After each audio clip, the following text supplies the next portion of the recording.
pessoal, tudo bem? Professor Rafael Carlos mais uma vez aqui, Sociologia, e a gente vai falar agora sobre teoria sociológica sobre o Estado.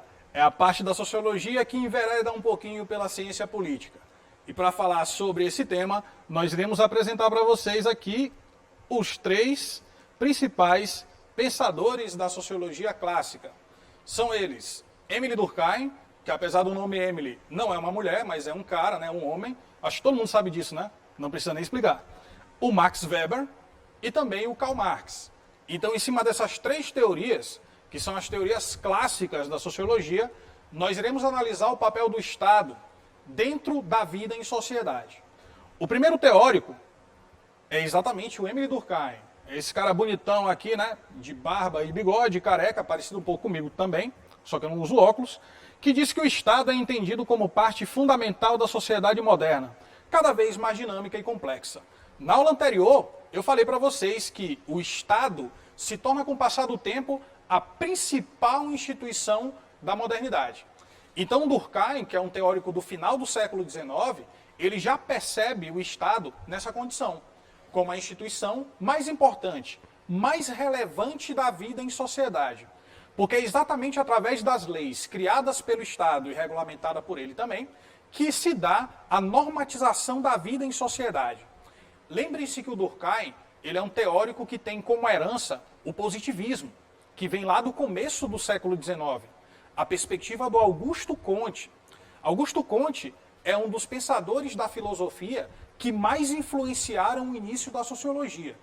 Ele é o principal representante e fundador do chamado positivismo, que na verdade é uma teoria que defende a ciência como principal área do conhecimento e que defende a ideia também de que a sociedade ela funcionaria por dois princípios, que tem a ver com princípios físicos, que é exatamente o estático e o dinâmico. Vamos pegar um pouquinho da física emprestada agora, da análise que a física faz sobre isso. O que é uma coisa estática do ponto de vista físico? É aquilo que está parado. Por isso que estátua tem esse nome, porque é algo que está estático. Então, se existe um princípio estático da vida em sociedade, existe algo que não pode ser modificado, que não deve mudar, mas que deve continuar a ser da forma que é, para que a sociedade possa funcionar de uma maneira orgânica, saudável. Esse princípio estático, para o Augusto Comte, que é um dos principais influenciadores desse cara aqui, que é o Durkheim, representa a ordem social. Então, um dos principais princípios ou movimentos da vida em sociedade é a ordem. Quando a sociedade tem essa ordem, esse princípio estático, ela pode se encaminhar ao princípio dinâmico. O que na física é dinâmico? É aquilo que está em movimento. É o contrário do estático. Ao ter a ordem como princípio estático, podemos alcançar o princípio dinâmico, que é o progresso.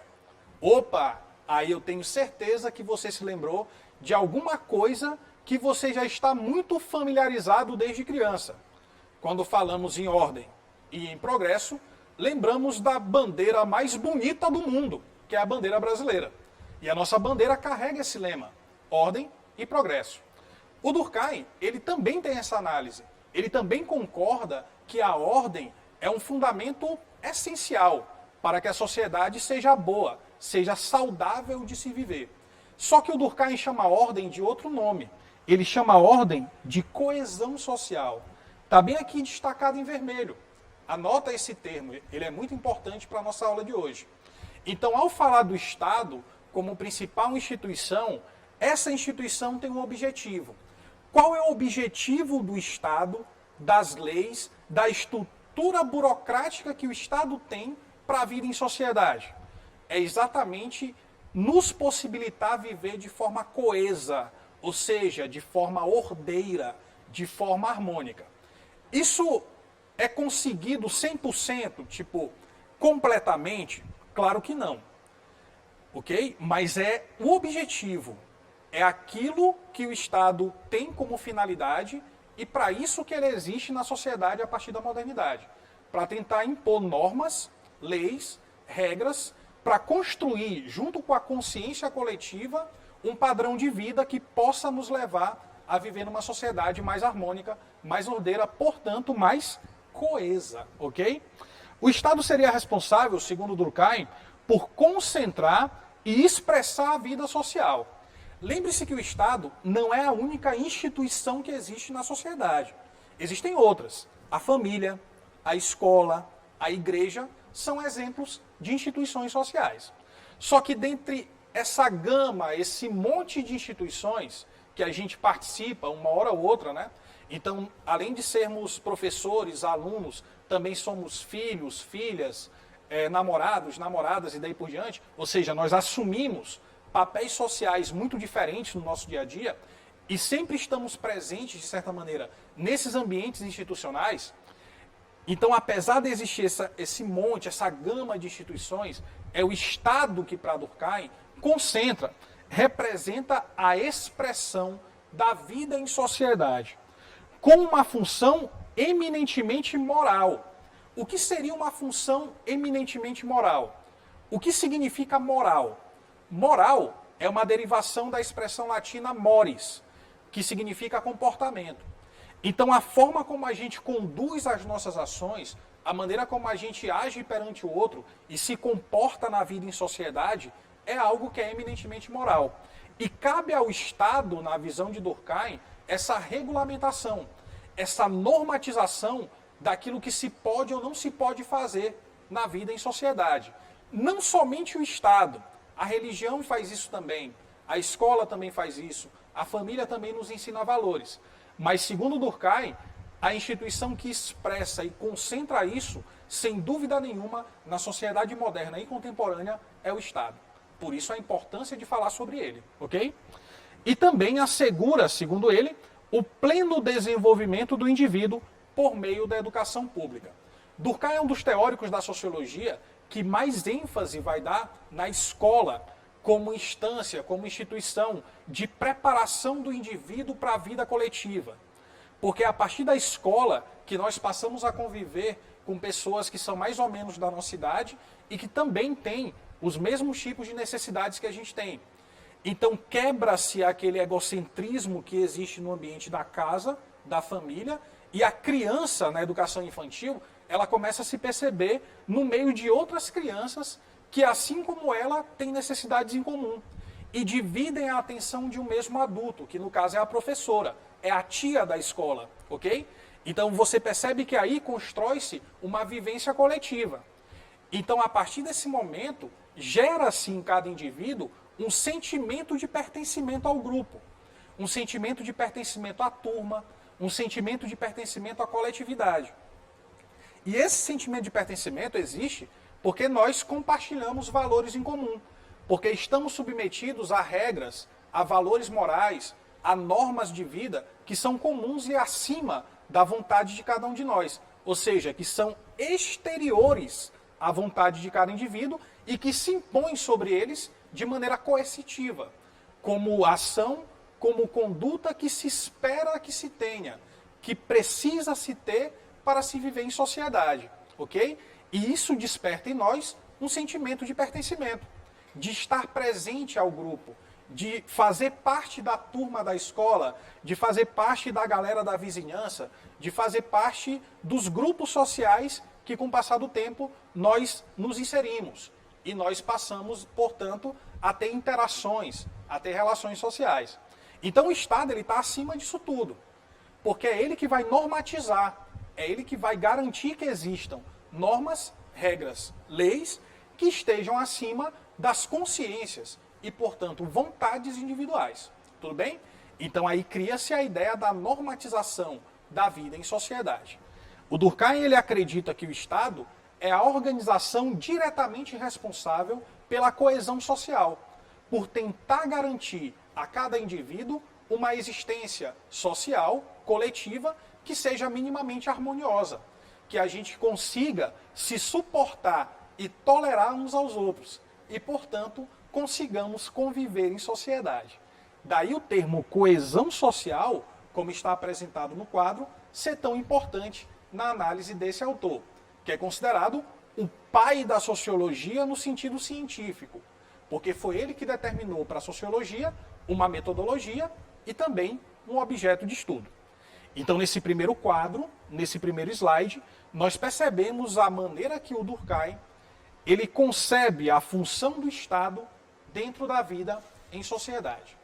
Vamos então passar para outro autor, um autor alemão, o Max Weber, ou Max Weber, ou Max Weber. Muita gente pronuncia de forma diferente. A forma como você pronuncia nem é tão importante. O importante é você saber a teoria do cara e acertar no vestibular. Aí fica show para todo mundo, né? Então, o Max Weber, ele tem uma teoria sobre o Estado que é a seguinte. Diferente do Durkheim, que determina o Estado como aquilo que objetiva a ordem social, ou seja, ele define o Estado pela finalidade que ele tem, o Durkheim, o Weber não faz isso. Ele vai definir o Estado pela forma que ele funciona, pelos meios ou recursos que existem para que ele possa atuar na vida em sociedade. Existe uma definição do Weber que é a seguinte, ele diz que o Estado é uma comunidade humana que, sob determinado território, reivindica e exerce o monopólio legítimo da força. Ou seja, só o Estado e somente o Estado pode utilizar a força ou a violência dentro daquilo que é legítimo, dentro daquilo que a lei permite ou estabelece. Essa outra definição ela diz o seguinte, o Estado é uma relação de homens, portanto, é uma comunidade humana, onde homens dominam homens. Então ele coloca aqui a dominação, mediante a violência considerada legítima, e uma associação compulsória, ou seja, forçada, que organiza a dominação. Presta atenção que dominação está grifado, está destacado em vermelho, na verdade. E é importante também você colocar isso no seu caderno, se você estiver fazendo as anotações. Por que que quando a gente fala do Weber e fala do Estado, nós necessariamente temos que falar de dominação? Porque Weber prevê o Estado a partir dessa perspectiva, da relação de poder, da relação de autoridade que essa estrutura exerce sobre cada um de nós, sobre cada indivíduo que está inserido dentro dessa relação humana, dessa comunidade humana, tá ok? Olha só, quando eu falo em poder, existem muitas definições diferentes, diversas, sobre aquilo que sociologicamente é uma relação de poder. Eu vou te apresentar a definição weberiana. Eu vou com calma para que você possa anotar, beleza? Segundo Max Weber, poder é a probabilidade de encontrar obediência a uma ordem ou conjunto de ordens em determinadas relações sociais. Olha só, probabilidade, obediência e relação social. Quando eu estou te dizendo que uma relação de poder é uma relação provável, eu estou dizendo para você que é aquilo que eu espero que aconteça em determinada relação. Eu vou te dar um exemplo. Você, depois da quarentena, você sai para o supermercado. E aí você olha um pai ou uma mãe dando uma ordem para o seu filho.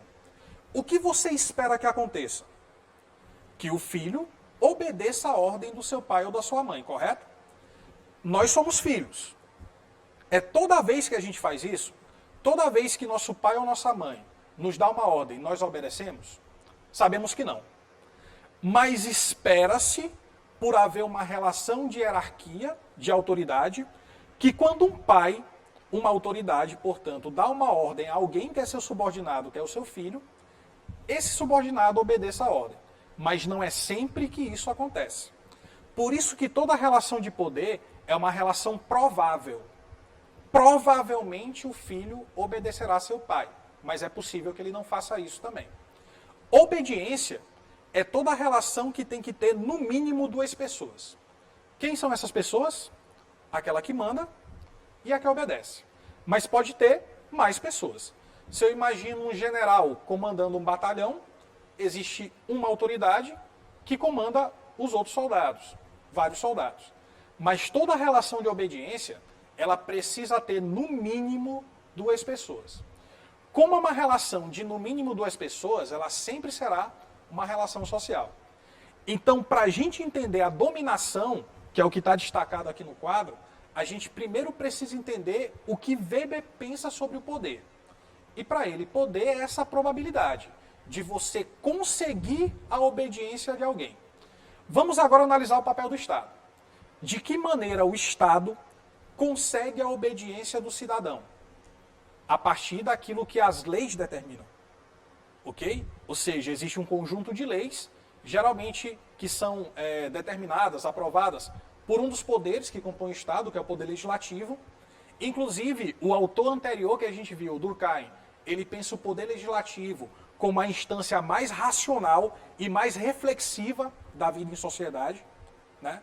Então, porque é a partir do poder legislativo que vão se atender às demandas sociais, às necessidades que existem na sociedade, e se farão leis para poder atender essas demandas. Então, por isso que o poder legislativo precisa ser uma instância reflexiva. E o Weber ele também encara dessa forma. Ele acredita que o Estado, a partir das leis, tem essa prerrogativa da dominação, que ele chama de dominação burocrática, inclusive, ou dominação legal. Só que ao falar de dominação, não existe apenas aquilo que é estabelecido pela lei. Ou seja, a maneira que o Estado passa a dominar o cidadão. Mas também existem outros modelos de dominação que por vezes se confundem com regimes políticos e governamentais também. Olha só, quando o Weber fala sobre poder, e a gente falou ainda há pouco, né, citou o pensamento weberiano sobre o que é uma relação de poder, ele também vai dizer que nem todo poder é exercido de maneira legítima. Eu vou te dar um exemplo muito simples. Um relacionamento abusivo entre namorados, né? Então você tem, exemplo, a namorada que é extremamente ciumenta, ela é muito possessiva e consegue estabelecer uma relação de poder, de obediência sobre o seu namorado que é submisso. Então ela chega para ele e diz assim, olha, eu não te quero mais saindo com teus amigos para ir na igreja dia de domingo. Porque geralmente é isso que os homens fazem quando estão juntos. Eles vão à igreja, vão rezar e tudo mais. Então vamos supor que ela seja muito ciumenta. E ela não quer que isso aconteça. Então ela determina isso como uma ordem. Como o cara gosta muito dela e tem medo de perder a namorada, ele atende, né? Ele segue a determinação dela. Então, nesse momento, ele estabelece uma relação de poder. Agora eu te pergunto, essa relação de poder, ela gera uma autoridade? Ela é uma relação legítima? Como se fosse uma relação entre pai e filho? Ou uma relação entre, patrão e empregado? Não, obviamente ela não é. Ela se fundamenta no ciúme, né, no sentimento de posse. Isso não é um critério de legitimidade. Então, nem toda relação de poder ela vai se constituir como autoridade. Portanto, nem toda relação de poder é uma relação legítima. Mas toda vez que ela é legítima, eu posso classificá-la de 3 maneiras. Eu vou devagarzinho. Tradicional, carismática e burocrática, ok? Então, sempre que existe uma autoridade, ou seja, uma legitimidade na relação de poder, eu posso estabelecer que há uma dominação do tipo legítima, segundo os critérios da tradição, do carisma ou do que a lei determina de maneira objetiva e impessoal. Se eu estou te falando de uma dominação tradicional, o nome tradicional ele deriva de tradição. O que é uma tradição? É uma coisa que é enraizada, é um costume arraigado na vida em sociedade.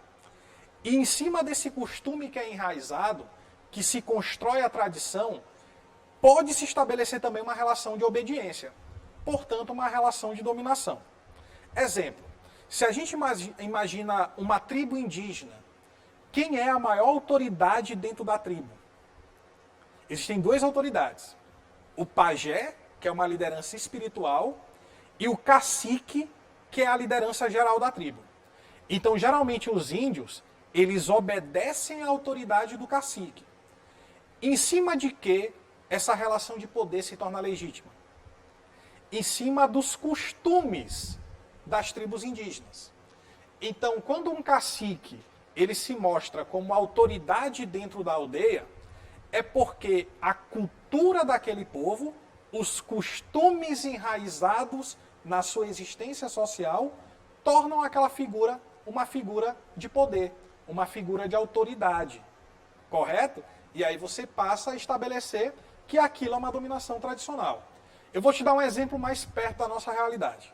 Desde muito criancinha, desde cedo, os nossos pais, eles tentam nos ensinar a obedecer às pessoas mais velhas da família. A obedecer e respeitar nossos tios, nossas tias, nossas avós, nossos avós. Por que isso acontece? Porque costumeiramente constrói-se pela educação, pelo processo de socialização, essa respeitabilidade, essa obediência em relação aos mais velhos. E aí na festa do Natal, exemplo até hoje, você chega e tem que tomar a bênção para aquela sua tia que você só vê no Natal. Você não tem nenhuma relação tão próxima com ela, mas pelo costume familiar que se construiu de você respeitá-la, de você tomar a bênção em sinal de respeito, de autoridade, etc., você repercute essa ideia. Você transforma essa ação, essa relação de poder, numa relação tradicional também. Existe a dominação carismática, que é fundamentada em qualidades individuais da pessoa que lidera, que é a autoridade, como carisma, confiança, o ideal de heroísmo, né? Exercido pelos profetas religiosos, lideranças militares, lideranças partidárias, etc. No Brasil a gente teve um presidente que passou durante muito tempo, né, no exercício do mandato. Ele nem assumiu democraticamente, que foi o Getúlio Vargas, mas passou 15 anos seguidos sendo presidente do Brasil, entre 1930 e 45. Esse momento da história política brasileira, ele é conhecido como populismo. Exatamente porque o Vargas, além de uma liderança política, ele também era uma liderança popular. As pessoas viam na figura de Vargas um herói nacional. Tanto é que ele era chamado de pai dos pobres.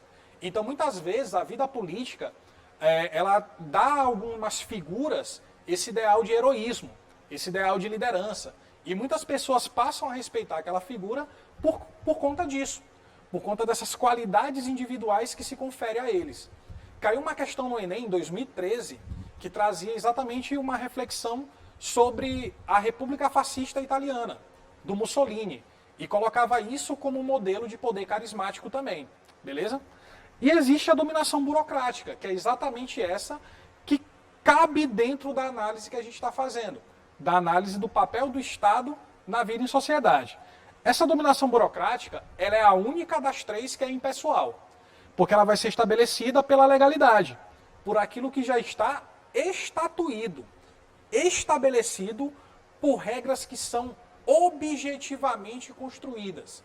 Então tira-se o caráter subjetivo da dominação, do cacique, do líder religioso, do líder político, e coloca-se a dominação nas instâncias da lei, naquilo que é objetivo, impessoal, portanto. E aí a gente fala da dominação burocrática ou dominação racional legal. A gente também pode chamá-la assim, beleza? Então percebemos que existe uma pequena diferença na forma que Durkheim analisa o Estado e na forma que o Weber analisa também. A definição durkheimiana sobre o Estado leva em conta a finalidade que o Estado tem, que é exatamente a coesão social. É tentar concentrar e garantir também, dentro da sua legalidade, dentro das suas diretrizes, da construção de uma consciência coletiva, que a gente possa viver numa sociedade harmônica, ordeira, portanto coesa. Já o Weber, ele analisa o Estado pela perspectiva de como ele funciona, e não necessariamente da finalidade que ele tem. E como o Estado funciona? Reivindicando para si a legitimidade da dominação, a legitimidade do uso da força, muitas vezes, para poder garantir aquilo que é a sua prerrogativa, aquilo que é o seu objetivo também. Então, por isso que a dominação burocrática ela aparece como principal definição, ou principal categoria dentro da definição weberiana sobre o Estado. Para a gente poder fechar os três autores principais da sociologia, está faltando falar sobre o Karl Marx, que também é um teórico de origem alemã, apesar dele ter vivido muito tempo na Inglaterra.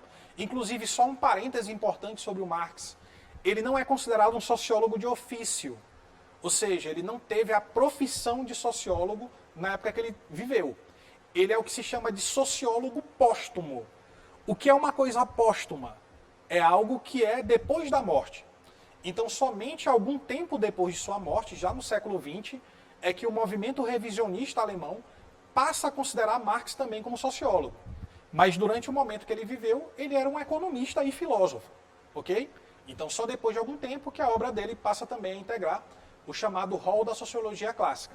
E o que o Marx tem a dizer sobre o Estado? Lembra que Marx ele é um crítico do capitalismo. Ok?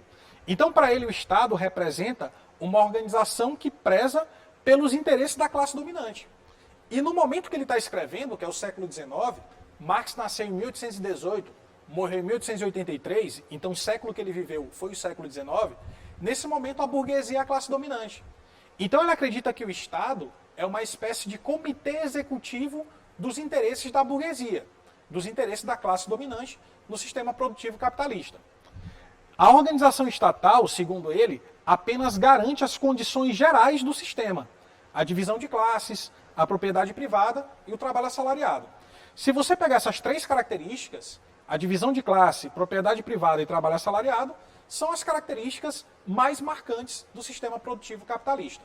Mais uma vez, lembre-se, Marx é um crítico desse modelo, desse sistema de produção. Então ele não vê o Estado com bons olhos. Ele vê o Estado como uma estrutura de dominação também.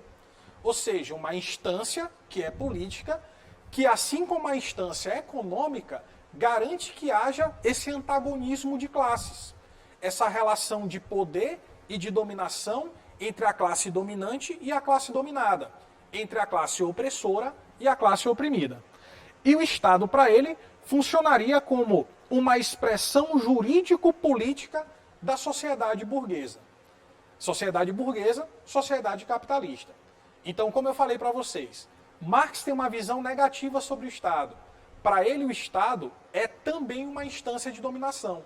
É também uma instância de poder que existe meramente para garantir os privilégios da classe dominante. Vamos fazer uma retomada rapidinho dos três autores? Para Durkheim, o Estado representa o caminho mais seguro para a coesão social. É a principal instituição da vida em sociedade que tem como objetivo garantir uma vida coesa. Para Max Weber, o Estado é a comunidade humana que reivindica e exerce o monopólio legítimo da força. Por isso que ao pensar em Estado, eu vou pensar na dominação burocrática, ok? E já o Marx, o Estado para ele, dentro do sistema produtivo capitalista, é mais uma das várias instâncias de dominação, que garante os privilégios de uma classe sobre a outra e, portanto, reproduz as desigualdades sociais existentes. Tudo bem? Vamos então para uma próxima análise, para o próximo slide, que já traz aqui um teórico mais contemporâneo. A gente está falando do francês Michel Foucault. Foucault ele cria um conceito que é de sociedade disciplinada, ou sociedade disciplinar. Ele fala de uma certa era da disciplina. Ele está escrevendo isso ali em meados do século XX, em meados do século passado. Dá até para ver pela fotografia que ele já tem um visual mais contemporâneo, né? Mais despojado em relação aos outros caras ali, que eram do final do século XIX, começo do século XX. O Foucault vai dizer para nós que todas as instituições sociais, e aí você inclui a família, a escola, a igreja, o quartel, o Estado, procuram disciplinar o indivíduo desde o seu nascimento. Família, escola, igreja, quartel, hospital, prisão. Pois o objetivo das instituições, segundo ele, é distribuir, vigiar e adestrar os indivíduos em determinados espaços. Presta atenção para o verbo, adestrar. Então ele acredita que as instituições, elas existem para adestrar, para adaptar, para acostumar os indivíduos aos valores coletivos, ok? E isso, obviamente, acontece de forma coercitiva, de forma impositiva, portanto. Essa frase do Foucault, ela diz o seguinte, que nada é político, mas tudo é politizável. Tudo pode tornar-se político. Então, ao falar sobre a política, imediatamente a gente pensa no Estado como a instituição política mor, capitaneadora dos valores sociais. A política, para ele, é entendida como a forma de gestão das condutas do indivíduo na sociedade. E esse modelo de sociedade, que ele chama de sociedade disciplinar, procura organizar meios de confinamento, seja na escola, na fábrica, no exército, na igreja. O indivíduo passa de um espaço fechado para outro. E em cada instituição aprende a disciplina específica daquele lugar, daquele espaço institucional. Deu para entender por que ele chama de sociedade disciplinar, de era da disciplina? Exatamente por isso. Porque as instituições cumprem esse papel de acostumação, de adequação, de imposição de valores para que nós possamos assimilar essas regras, essas normas sociais e, portanto, tornar a vida em sociedade algo possível. Bom, vamos adiante fazer as questões para poder finalizar a aula de hoje. Trouxe para vocês algumas questões de vestibular sobre o tema. A primeira questão é sobre a teoria do Foucault, que a gente acabou de ver. O filósofo Michel Foucault inova ao pensar a política e a lei em relação ao poder e à organização social. Com base na reflexão de Foucault, a finalidade das leis, olha só, hein?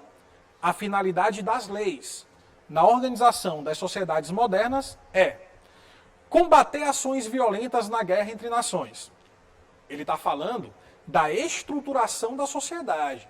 Ele não está se referindo necessariamente a uma condição de conflito internacional. Beleza? Coagir e servir para refrear a agressividade humana. Olha, até faz sentido. Só que talvez a gente encontre alguma opção que seja melhor do que essa. Letra C.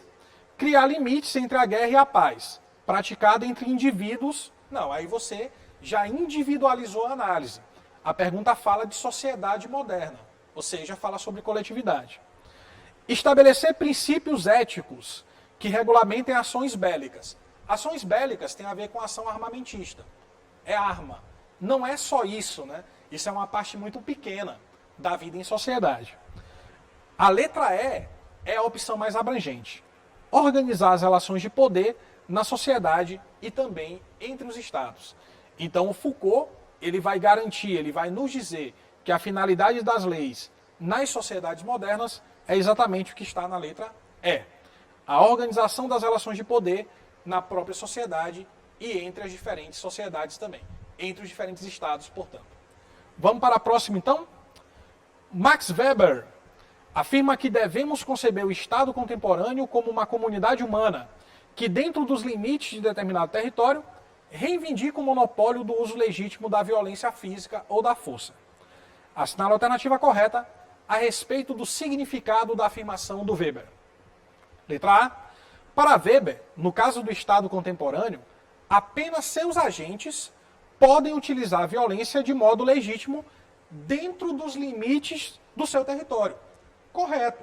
Lembre-se que a definição de Estado traz a territorialidade como característica também. Letra B. O Estado foi sempre o único agente que pôde utilizar legalmente a violência. Falso. Porque o Estado passa a ser a principal instituição a partir da modernidade. Mas antes disso, haviam outros modelos sociais também, onde a violência era exercida de outras maneiras. Letra C. Atualmente o Estado é o único agente que utiliza a violência. Assim, a segurança de todos os cidadãos está garantida. Falso, né? Existem outros agentes que utilizam a violência, só que eles não a utilizam de forma legítima. Se a gente pensa nas facções criminosas, no crime organizado, é também uso de violência. Só que não é dentro daquilo que a lei permite. Então não é legítimo. Outros grupos também podem utilizar a violência como recurso. Por exemplo, as empresas privadas de vigilância, independente da autorização legal do Estado. Falso. Para uma empresa particular de vigilância funcionar, ela precisa estar autorizada também pelas leis e pelo Estado. Todos os cidadãos reconhecem como legítima qualquer violência praticada pelos agentes do Estado contemporâneo. Errado. Muitas vezes, os agentes públicos, como os policiais, podem se utilizar do uso desmedido da força. E, nesse caso, essa violência não é reconhecida como legítima. Ok? Vamos, então, para a última questão da aula de hoje. O sociólogo alemão Max Weber, mais uma vez ele, definiu dominação como a possibilidade de encontrar obediência para ordens específicas ou todas dentro de determinado grupo de pessoas. Em Weber, este conceito está relacionado à ideia de autoridade, e a partir dele é possível analisar a estrutura das organizações e instituições, como empresas, igrejas e governos. Na sociedade capitalista, dentre os vários tipos de dominação existentes, predomina a burocrático-racional, que vimos é aquela que é impessoal, que é objetiva. Assinala a alternativa que indica corretamente a quem se deve a obediência nesse tipo de dominação, ou seja, na dominação burocrática. A letra A diz, aos mais velhos, pois são eles os melhores conhecedores da tradição. Ora, se é tradição, ela não é burocrática, ela é tradicional. ao líder carismaticamente qualificado. Parou? Se é carismaticamente, a dominação é carismática. Não pode ser a letra B. A pessoa do Senhor, nomeada pela tradição. Parou de novo. Tradição é tradicional. Então não pode ser a letra C. A ordem impessoal, objetiva e legalmente estatuída, e aos superiores por ela determinados, em virtude da legalidade formal de suas disposições. Beleza! A letra D me parece que é a nossa vencedora. Mas ainda tem mais uma. Calma aí. Ao Senhor, mas não há normas positivas, e isto unicamente segundo a tradição. Se é unicamente segundo a tradição, é tradicional e não é, portanto, burocrática. Ficamos então com a letra D, encerrando a nossa aula sobre teorias sociológicas acerca do Estado. Um abraço a todos vocês. Lembrem-se, fiquem em casa, se protejam, protejam os mais vulneráveis e hashtag fique em casa aprendendo. Até a próxima. Tchau, tchau.